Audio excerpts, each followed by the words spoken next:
9:42 de la mañana está con nosotros Gonzalo Rengifo, director general de Pictet Asset Management en Iberia y Latinoamérica. Gonzalo, bienvenido. Muchas gracias. Estamos comentando, esto está siendo un festival. Esto es un festival de noticias, porque es que no todas las mañanas tenemos que estar dedicándole un tiempo a ver dónde estamos, porque está viendo noticias de todos lados, ¿no? ¿Qué estáis viendo? ¿Qué fotografía veis ahora mismo de mercado? Están inversores diciendo, esto está arriba, pero 21, 22, venga, máximo histórico, Nvidia, festival, pero luego llega la Fed y queda un poco escondido, pero dice, oye, que igual no subimos tipos. Dice hoy David Solomon de Goldman Sachs, yo ya no veo bajada de tipos. Y la Fed diciendo que aún puede hasta subirlos, ayer en las actas. Yo creo que ahora mismo el mercado está demasiado centrado en lo que van diciendo los bancos centrales poco a poco. Pero yo creo que si miramos un poco del año 22, ¿no? Con inflaciones de doble dígito, donde estamos ahora, inflaciones del 3, 3,5, es verdad que los últimos datos de Estados Unidos no han ayudado, es verdad que los últimos datos de Europa sí han ayudado, porque estamos hablando de inflaciones del 2,4 en Alemania, por ejemplo, pero claramente estamos hablando de dos ciclos muy distintos, ¿no? El de Europa venimos de recesión y en Estados Unidos venimos de aceleración. Es verdad que en Estados Unidos lo que estamos viendo es que toda la inflación de servicios está siendo súper resiliente. Lo podríamos incluso comparar a la resiliencia de crecimiento económico en Estados Unidos, ¿no? Nos sigue sorprendiendo. Y eso es lo que está preocupando a la Fed. De alguna forma, la inflación de servicios está siendo mucho más pegajosa y está costando. Pero dicho eso, todo el mundo sabemos que si miramos los datos y los efectos base respecto al año que pasado, va a seguir teniendo, vamos a decir, como dicen, datos que no van a ayudar a decir que esto va a bajar rápido, ¿no? Entonces, yo creo que hay que mirar con cierta perspectiva. Yo creo que decías, ¿hacia dónde vamos? Bueno, pues yo creo que vamos hacia un entorno un poco, volvemos un poco a la normalidad que no hemos estado en los últimos 12 años. Un cambio de régimen. Es un cambio de régimen, pero más normal, en donde vamos a tener inflación más alta de lo que hemos tenido, por supuesto, los últimos 10-12 años, una inflación en torno al 2-3%. Vamos a tener tipos de interés también mucho más altos, es decir, ya no volvemos al régimen de represión financiera pura y dura, pero es verdad que de alguna forma aquí el elefante en la habitación, que no todo el mundo habla, que es curioso, es la deuda pública. La nivel de deuda pública en los últimos 10 años han pasado de niveles de 60-70 a 120%, en los países desarrollados estoy hablando. Entonces eso es un tema que tienes este año un 5,5 en Estados Unidos de déficit otra vez. No, digo, además de los déficits públicos anuales, estamos hablando de niveles de deuda totales por encima del 100% o 120%. Eso hay que pagarlo de alguna forma. Entonces aquí existe una especie de teoría malvada por detrás en donde dice cómo quemamos esta deuda. Y esta deuda la puedes quemar con inflación, ¿no? Y si mantienes inflación un poco más alta y tipos de interés un poquito más bajos y los tipos de interés son negativos, pues vas quemando inflación, ¿no? Entonces ahí hay un tema en donde nosotros esperamos, mejor dicho, que no lleguemos a otro régimen de represión financiera de lo que es el de ahorrador. Creemos que deberíamos de estar en un entorno, esto es nuestro escenario principal, de tipos de interés reales positivos y por tanto positivo y que ayuda al ahorrador. Entonces, decías, ¿hacia dónde vamos? Es verdad que los mercados están en máximos, es verdad que hay como mucha euforia, mucha complacencia en el mercado, es verdad que estamos en un rango ya un poquito más lateral, independientemente que estamos viendo que hay máximos en el S&P 500, máximos en el Nasdaq, máximos en el DAX, es decir, máximos en países desarrollados, y por otro lado lo que sí estamos viendo, que tampoco la gente lo comenta mucho, la divergencia con mercados emergentes, ¿no? Los mercados emergentes están siendo de alguna forma penalizados desde el punto de vista de sentimiento de mercado, pero no es menos cierto que para los próximos 3 años el crecimiento de mercados emergentes va a ser más del doble que el de mercados desarrollados. Y eso se va a acabar viendo reflejado en valoraciones, en interés por parte de los inversores, etcétera, etcétera. Entonces, yo creo que vamos hacia un escenario mucho más normal en el cual, como decía, tendremos inflaciones y tipos de interés más altos de lo que estamos acostumbrados, pero si conseguimos que los tipos de interés, y esos son los deberes del Banco Central, los bancos centrales, sean tipos de interés reales positivos, en donde el nominal de los bonos sea mayor o de los tipos de interés sea mayor que la inflación, bueno, pues ahí yo creo que estaremos en un entorno en donde se puede trabajar, se puede planificar y se puede de alguna forma identificar oportunidades, ¿no? ¿Tiene sentido en este entorno que empiece el debate alrededor de si el 2% es el tipo objetivo o debería moverse hacia el 3%? Pues mira, por eso comentaba, porque yo creo que va a estar más cerca del 3 que del 2. Parece que tiene un imán, ¿no? Claro, porque ha bajado la inflación, le ha tirado para arriba en la subyacente, le ha tirado para abajo, parece que hay un imán ahí en el 3. En el 3, yo creo que el 3 va a ser más o menos yo creo que vamos a ver más flexibilidad desde el punto de vista de inflación por parte de los bancos centrales, porque como bien decía, ¿cómo gestionamos la deuda? cómo gestionamos la deuda. Es decir, si esta política fiscal laxa que está existiendo en estos momentos, con ese apoyo tan gigantesco que está habiendo por parte tanto de Europa como de Estados Unidos, como incluso de Japón, en todos estos planes el IRA, el Next Generation, los Green Funds, es decir, todo esto se tiene que pagar de alguna forma, ¿no? Entonces yo creo que ahí la inflación será un poquito más alta de lo que los bancos centrales, ese 2%, yo creo que lo acaban haciendo entre el 2 y el 3, será una cosa flexible, y eso permitirá que la propia, como decía anteriormente, la deuda pública se vaya reduciendo.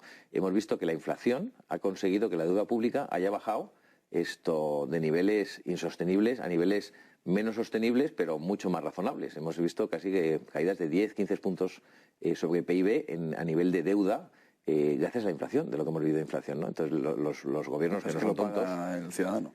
Claro, la demanda interna. Lo paga el ciudadano. Luego hay otro tema muy importante y es, estamos empezando a ver señales en Estados Unidos en donde el gasto está empezando a ralentizarse. Parece que esa política monetaria restrictiva está empezando a tener efecto, cosa que llevamos discutiendo mucho tiempo porque parece que nunca llegaba, ¿no? Y parece que ahora empieza, y estamos viendo datos de McDonald's, y datos de retail sales, en donde parece que empieza a haber cierta debilidad. Esa debilidad sería fundamental para que de alguna forma la Fed al final pudiera tener elementos suficientes para tomar una decisión de recortes o no recortes. Pero no es menos cierto que estamos viendo que incluso algunos miembros de la Fed en las últimas actas del miércoles están diciendo que no descartaban la posibilidad de subir tipos, ya no de bajar, sino de subir. Entonces yo creo que los bancos centrales lo que están muy, vamos a decir, centrados es no tener un error de política monetaria. El Bundesbank mismamente, ayer mismo también, dijo que no veía la necesidad real de bajar tipos todavía, que tenía que tener todavía de alguna forma certezas sobre el tema de la inflación, ¿no? Eso es el Bundesbank, el que manda en el Banco Central Europeo no son ni los finlandeses, ni los españoles, ni los italianos, son los alemanes. Si los alemanes se ponen así, puede ser que incluso retrasen. Pero luego también, por darle una cierta perspectiva, todo el mundo dice, vienen los recortes, viene ya las buenas noticias. No es el mejor momento para el mercado, los recortes. No es el mejor momento y luego los recortes no van a ser tan grandes, van a ser muy graduales. Es decir, miremos dónde vamos a estar a final del 2025. Al final del 2025, si la Fed más o menos todo cumple y más o menos todo va como todo el mundo está pensando, de forma positiva, pues tendrá los tipos al 4,5. Habrá bajado 2, 4 veces, 4,5. En Europa habíamos bajado a lo mejor también 3 o 4 veces y tendremos tipos ¿a qué? Al 3,5, 3%. Es decir, los tipos, eso es el entorno al que vamos a trabajar, con tipos de interés mayores de lo que hemos estado acostumbrados. Entonces, eso es verdad que da cierta, vamos a decir, tranquilidad a los mercados desde el punto de vista de que la política no va a ser tan restrictiva, la política monetaria estoy hablando, pero claro, eso se compensa con una política fiscal súper expansiva, entonces yo creo que ahí hay un equilibrio complicado. Dicho eso, las compañías, que estamos viendo este año en las compañías. Porque está Nvidia ayer, ¿no? Nvidia ayer, lo de Nvidia es un tema, es un extremo, porque 628% de crecimiento de beneficios me parece brutal. Pero estamos viendo que todo el mundo, incluso nosotros, hemos pasado de nuestras previsiones de crecimiento de beneficios de en torno al 2-3% a finales del año pasado respecto al 24%, y estamos ya en torno al 8%. Y las compañías están cumpliendo, casi el 70-80% de las compañías han superado expectativas, están creciendo, parece que el precio son capaces de pasar los mayores gastos o los mayores costes de los insumos a los precios del consumidor. Y entonces estamos viendo que las compañías sí se están comportando y las compañías también han hecho sus deberes, con lo cual yo creo que aquí va a haber mucho más un tema, o la historia va a ser mucho más en conseguir identificar aquellas empresas que han hecho los deberes, que tienen balances saneados, que tienen capacidad de gestionar y de mantener márgenes más o menos sólidos.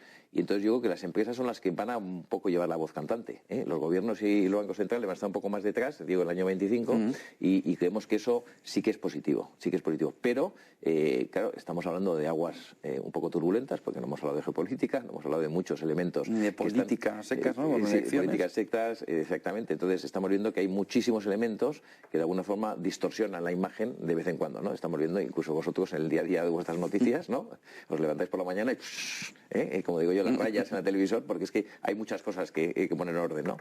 Pero yo creo que vamos hacia un entorno, al final, de crecimiento moderado, de tipos de interés moderados, que no bajos, de inflación más o menos moderada, que no muy baja, en donde, como decía anteriormente, sí que es posible planificar unas estrategias de inversión que den unas rentabilidades razonables y, sobre todo, en términos reales, positivas, es decir, descontada inflación, ¿no? En este entorno, renta fija. parece ser un caramelo demasiado dulce, ¿no? Como para evitarlo. 4,5 en ese entorno del 10 y del 2 años, 4,5 casi 5%, casi 4,5 casi 5%. ¿Cómo se enfrenta el inversor ante esas rentabilidades, viendo también que la renta variable sigue tirando hacia arriba? ¿Cómo hacéis en ese entorno? Y nosotros tenemos un concepto claro, es decir, yo creo que la renta fija vuelve a ser un jugador muy relevante en todo lo que son carteras de inversión. Es verdad que la renta fija, lo que estamos viendo en estos momentos es, nos gusta más el crédito que la deuda pública. La deuda pública... ¿Es decir, lo privado que lo público? Lo privado que lo público.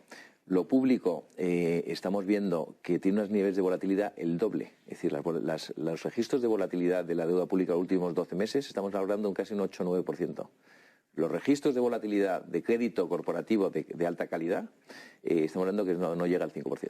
Entonces estamos viendo que clarísimamente en la parte de deuda pública está habiendo muchísima volatilidad y mucho menos en la parte de corporativa. ¿Qué es lo que pasa? Que yo creo que al final los tipos de la deuda pública, lo estamos viendo, hemos visto, por ejemplo, todo el mundo que ha invertido en deudas públicas este año no va ganando dinero, va perdiendo dinero. La gente que ha invertido en deuda corporativa está ganando dinero. Entonces, estamos viendo que hay que hacer un cierto equilibrio. Entonces, quizá el concepto fundamental es que la renta fija nos va a dar una serie de rentas, lo llamaremos en inglés el income, ¿no? Entonces yo creo que ahora mismo sí que va a haber una vuelta. ¿Os acordáis hace ya tiempo que siempre hablábamos de search for yield, ¿no? Vamos a búsqueda del cupón, búsqueda del dividendo. Bueno, pues yo creo que esto va a volver, va a volver. De alguna forma yo creo que ahora mismo sí que, como decía anteriormente, hay estrategias que te permiten identificar o construir unas rentas más o menos razonables de forma anualizada. Y esas rentas van a estar compuestas no solamente por el cupón, tanto de renta fija pública como de renta fija privada, sino también de parte de dividendos. Entonces, yo creo que ese es el entorno distinto que tenemos de cara hacia adelante en los próximos 2 o 3 años, en donde el inversor va a poder tener una serie de rentas o va a poder construir esas rentas con distintas fuentes. Y eso yo creo que quizá es lo que todo el mundo no está mirando mucho, pero es verdad que sí es posible tener rentabilidades por dividendo en bolsa de en torno al 4 o 5%. Y cupón en renta fija. Y la renta fija corporativa te está dando 4, 5, incluso 6%, depende de la calidad, ¿no? Es verdad que nosotros ahora mismo... ¿Y estás batiendo ya así la inflación? Y estás batiendo la inflación. Entonces, por eso digo que ese concepto yo creo que es muy interesante, porque sí vamos a tener los elementos más o menos estables, con todo este ruido que tenemos alrededor, para construir esas rentas y construir ese income de una forma estructural. Cosa que es una película muy distinta de la que venimos, muy distinta, ¿no? Sobre un tema más, tecnología, que decíamos en un caso aparte. Tantas disrupciones para todo el mercado, lo que está sucediendo con la tecnología, con la inteligencia artificial, ¿tanto va a cambiar los próximos 5 años? Va a cambiar mucho, va a cambiar mucho. Es decir, a ver, yo creo que cuando hablamos de tecnología y todo el mundo está un poco asustado con las valoraciones, ¿no? No sé, el otro día, estamos viendo, por ejemplo, que este año 24, la buena noticia es que no todos son las 7 magníficas. 6, ¿no? Bueno, 7, casi 6 ya. El año pasado fueron las 7, ahora son 6, es verdad. Estamos viendo dos temas muy relevantes. Uno, primero, que hay mucha dispersión entre las 7 magníficas, y segundo, que hay muchísima mayor amplitud de compañías que están dando buenos resultados. Es decir, se ha ampliado el espectro, ya no son solo las 7 magníficas. Gracias a Dios. Pero dicho eso, yo creo que ahora mismo lo que hay que tener en cuenta, el mundo dice, ¿están caras? Bueno, pues que yo creo que cuando hablas con los analistas, los que saben de estos temas, te dicen, bueno, es que son unas máquinas de generar liquidez. Es decir, el cash flow excedente que están generando estas compañías tecnológicas, lo que están invirtiendo en I+D, en lo que es investigación y desarrollo, son como 5 o 6 veces más que la media del mercado. Entonces, son ganadores, son ganadores. Yo no entraría en como si las valoraciones están muy ajustadas o no, pero es verdad que la tecnología es un tema transversal, va a tocar a todo tipo de industrias, y yo creo que la tecnología va a seguir siendo uno de los elementos importantes en cualquier tipo de cartera. Es verdad que la tecnología, todo el mundo de la tecnología lo habla de inteligencia artificial, pero es que yo creo que lo que hay que hablar de tecnología es que hay muchos desarrollos tecnológicos en muchísimos campos, empezando por la eficiencia energética, que es un tema, con el tema de sostenibilidad, con el tema de net cero, todo esto, el tema, por ejemplo, en eficiencia energética, uno de los elementos claves de éxito de la transición energética es los semiconductores, que ahorran energía. Ya sabemos, por ejemplo, que la inteligencia artificial, uno de los, vamos a decir, de las debilidades que tiene es el consumo de energía. Los data centers, estos especies de datos, de centros de datos... Como el Aragón de ayer, ¿no? Claro, consumen muchísima energía. Bueno, pues está habiendo muchísimos desarrollos tecnológicos en donde hay semiconductores que permiten ser mucho más eficientes en el consumo de esa energía. Pero es verdad que eso es un difícil equilibrio, ¿no? Es decir, dónde vienen las fuentes y dónde viene la demanda. Pero al final, yo como decía, la tecnología yo creo que va a ser parte transversal. Es verdad que va a ser parte estructural de las carteras y yo te diría que ahí dependemos de los gestores, que son los que son capaces de alguna forma de analizar y de identificar los momentos interesantes o las valoraciones interesantes de esas compañías, ¿no? Pues muchísimas gracias, Gonzalo Rengifo, director general de Pictet Asset Management en Iberia Latinoamérica. Buen día y buen negocio. Muchas gracias.